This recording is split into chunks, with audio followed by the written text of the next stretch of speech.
Hi, I'm Travis, and I'm here in the Optimist Center. This is our yoga space on the second floor, and I wanted to tell you about Goal-Free Living. This is a book I'm a big fan of. I've been reading it since 2006. The first time I read it was back in 2006, and I immediately started implementing some of the practices in the book that I'm a big fan of that I want to tell you about. So we have a worksheet right to my right, so you can see that, and I have it right here with me. So this is a summary of the book. It has quotations that are my favorites, as well as 8 practices that you find throughout the book. So I highly recommend you go out and buy this book. I also have an interview with the author, Stephen Shapiro, that you can check out down below. But I wanted to walk you through this summary first so that you can get a feel for what the book's about. And I'll tell you about my favorite practice, which is the yearly themes that Stephen talks about in the book. So let's look at just a couple of the practices from the book and some of my favorite quotes.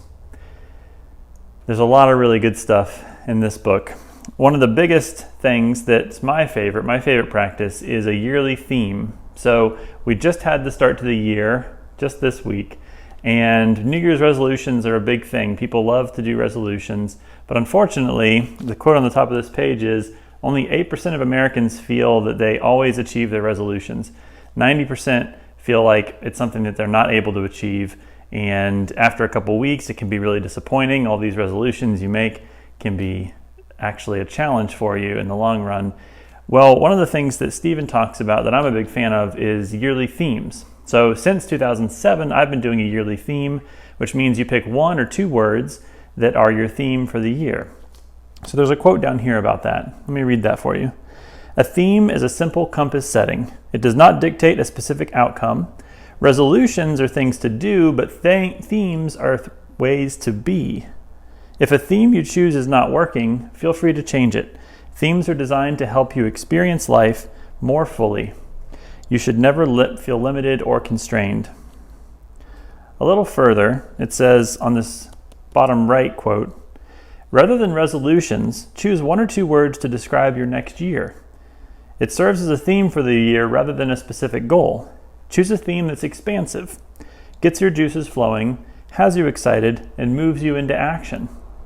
Ask yourself, why? What is 1 word you want to choose to describe your next year? A good place to start is with traditional resolutions. Then ask yourself why. Want to lose weight? Look at the reasons why. Want to be healthier? Do you want to have more confidence? If so, instead of dieting, choose health or confidence. Those might be good themes. So this idea of themes is just one in the book, but I think that it's one that has really stuck with me. I'm on my 12th year now doing a theme for the year. You can actually see my themes down below. There's a link.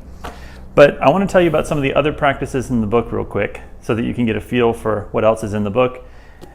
And it starts with this idea. In the top right on the worksheet, you'll see this.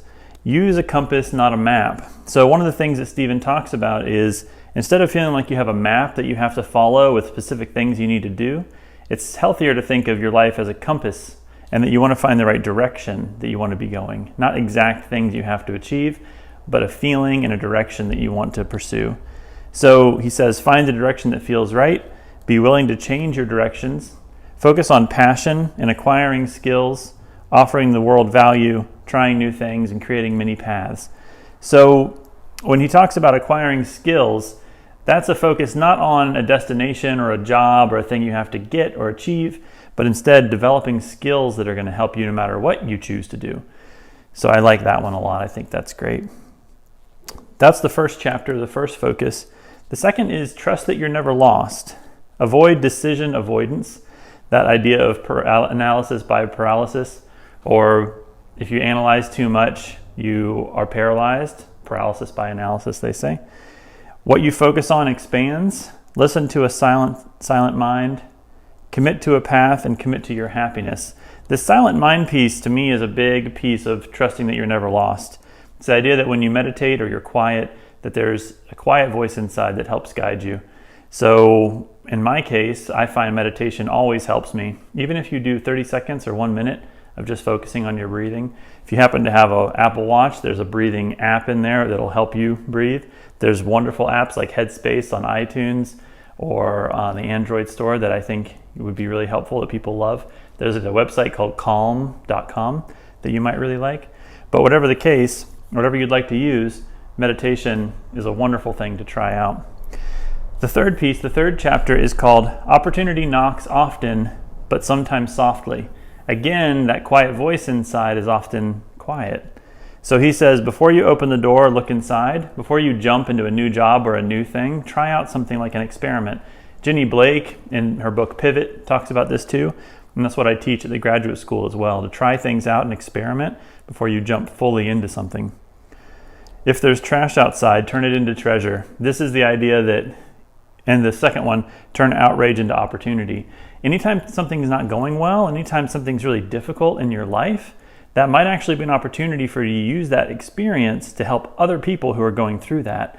Or when you're feeling really frustrated or going through something hard, take that as a time to write or reflect, to think about ways through that so that you can then use that to help others through a similar situation or through a frustration. Often our anger or our frustration is because of the deeper values that we have. So ask yourself, why am I frustrated? Why is this difficult? And realize that, oh, maybe it's because I really care about social justice issues, or maybe I really care about helping people who have a hard time or are having a difficult time. So use that energy to then do the thing that you care about, that you have passion about. The last one is stay connected by disconnecting. So taking some time to not be on your device or on the computer and just being able to relax, and especially at night, take some rest. But even in the morning, I recommend not checking email. That's one of the posts that you'll see on the dashboard. But not checking email in the morning can be a huge help for your creativity and your purpose for the day. Want what you have. This is a really big one. Gratitude is huge. He talks about measure your life by your own yardstick, appreciate regardless of circumstances, appreciate yourself, and then travel light and consider having less. So this idea that you can measure your life by your own yardstick is that your own happiness, just like the top of committing to your happiness, is your own measuring stick. Focus on what makes you happy. Also, appreciation is always something that you can choose to do. You can always focus on helping other people and appreciating them for what they've done for you. And just appreciating them in who they are, sending them a little text to say thank you, sending an email, or before you write an email to someone, making the first sentence about your thank you for them, something you appreciate about them. This idea of traveling light and having less is something that one of our members, Kevin, was talking about. He went on a trip throughout South America and Central America, and he said he bought his bag first and then he filled it. He didn't buy the bag to fill everything he had. He bought the bag specifically smaller than the stuff he had to then fit less inside. So I think that's a really interesting idea too, not to fill everything that you have, but keep it empty. You'll see that this space is nice and open, which is by design. We could have filled it up, but we're trying to keep it simple here. Now this fifth one here is about seeking out adventure. This is one of my favorites. He says, reconnect with your childhood, change your perspective, be an adventurer, seek adventure without a safety net, and then carry a notebook with you so that when inspiration strikes, you can make notes and then take action. So reconnecting with your childhood's a really fun one. Think about what the things were that you were really excited about as a kid. What did you wake up in the morning excited to do? What did you go home early from school to go do? What did you do on the weekends with your friends? If you had a weekend, to yourself, like on a Saturday, what did you spend your time doing as a kid? That might be something you want to reconnect with and think about. Or maybe approach some of your friends from a long time ago and ask them, what do you remember me being really passionate about when we were younger? That might be a hint toward the direction, the compass from before that you might want to consider going down. This sixth idea is become a people magnet. This is actually reminds me of the 7 Habits. It reminds me of how to win friends and influence people. There's a quote, Dale Carnegie says, you'll make more friends in a day by being interested in people than you will in a year trying to make people interested in you. So he says here, communicate your appreciation. We remember that from before. Assume everyone can help you fulfill your aspirations. Start a random conversation. Find something interesting about someone else and then make lasting connections. My two favorite here are communicating your appreciation, and then this combination of assume everyone can fulfill your aspirations and find something interesting about someone else.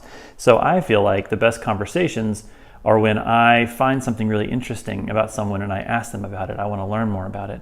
There's something interesting about everyone, and usually more than one thing. So if you can focus on that and ask about those things in a conversation, it could be really great. I also have a book called Great Conversations that I wrote with my friend Kelsa.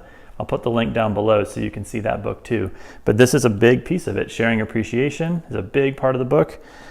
Looking at people when you're talking to them and understanding and listening to what they're saying and showing interest, being interested, uniquely and sincerely interested in what they're saying is huge. Seventh, embrace your limits. He says, uncover your inadequacies and then bear them to the world. Make the most of them. Turn a bad performance into a source of power, and failure leads to success. So again, this idea of turning your trash into treasure. If you do have a bad performance, if something doesn't go well, maybe that's a chance to develop a system. Maybe it's a chance to practice something more. There's something in there that then you can share. Also, we often don't share mistakes with people. This video has a couple mistakes you've already seen, and it might not be the perfect setting, but I wanted to get it out to you, and that was more important to me than making it absolutely perfect. So this idea of being a little bit inadequate, but then sharing that and being open about that makes us more human. It helps us connect with people, and hopefully it's something that ultimately you can enjoy and then gain from in the long run. The last piece is one of my favorites because meditation, as you know, is something I'm a big fan of. He says, remain detached. Detachment is a mindset. Attach to the present moment. Let go of the outcome. Attach yourself to the service of others. Become the flow. Focus on living and be mindful. So these are all kind of talking around the same thing, but this idea of detachment is you can do your best, but you shouldn't worry too much about the past. You shouldn't worry about the future. You can do what you can to make a difference, but then let go and let things unfold and try to be in the present moment as much as possible. For me, meditation helps and mindfulness helps a lot with that. But his point here around service and the present moment is also really important. And flow, we've talked about before. The idea that when you're in flow and you're enjoying activities and time is just flying by, you're probably doing activities that you really enjoy and they help you be present. So maybe make a list and say, what are some of the things that really help me be present? Well, these are some of my favorite things from the book. These are wonderful practices. I know it was a lot. In the worksheet over on the right, you can download on the third and fourth page, these little places to write down possibly a theme for yourself. So what were some things from last year that you really enjoyed? What are some things about next year you're really looking forward to? And if you feel called to it, create a theme for yourself. You can look at my page down below and see some of my themes that I've had over the years. But I hope that's something that you enjoy. And check out this worksheet. And I hope you check out this book. I'm a big fan, and I appreciate you checking out the video. Good luck. It's nice to see you. I hope to see you again soon.